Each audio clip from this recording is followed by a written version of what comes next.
अहिल्यानगर जिल्ह्यासाठी पुढचे 4 दिवस अत्यंत महत्त्वाचे.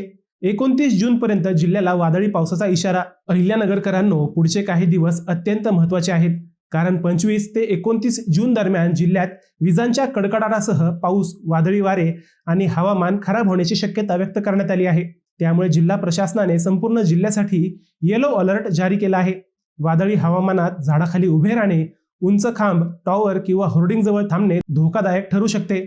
विजांचा कडकडाट सुरू असताना शक्यतो घरातच सुरक्षित ठिकाणी राहा आणि अनावश्यक प्रवास टाळा. शेतकरी बांधवांसाठीही हा इशारा महत्त्वाचा आहे. शेतमाल सुरक्षित ठिकाणी साठवा, पाळीव जनावरांची योग्य व्यवस्था करा आणि हवामानाचा अंदाज लक्षात घेऊन शेतीची कामे नियोजित करा. धरण, नदी किंवा कालव्यांच्या परिसरात फिरायला जाणाऱ्यांनी विशेष काळजी घ्यावी.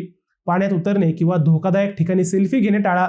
आपत्कालीन परिस्थितीत प्रशासनाच्या सूचनांचे पालन करा आणि गरज भासल्यास नजीकचे पोलीस स्टेशन किंवा तहसील कार्यालय तसेच आपत्कालीन परिस्थितीत मदत मिळवण्यासाठी जिल्हा नियंत्रण कक्ष, जिल्हाधिकारी कार्यालय अहिल्यानगर येथील दूरध्वनी क्रमांक 0241 23 23 84 4 किंवा 23 56 94 0 किंवा 112 किंवा 10 77 या टोल फ्री क्रमांकावर संपर्क साधा.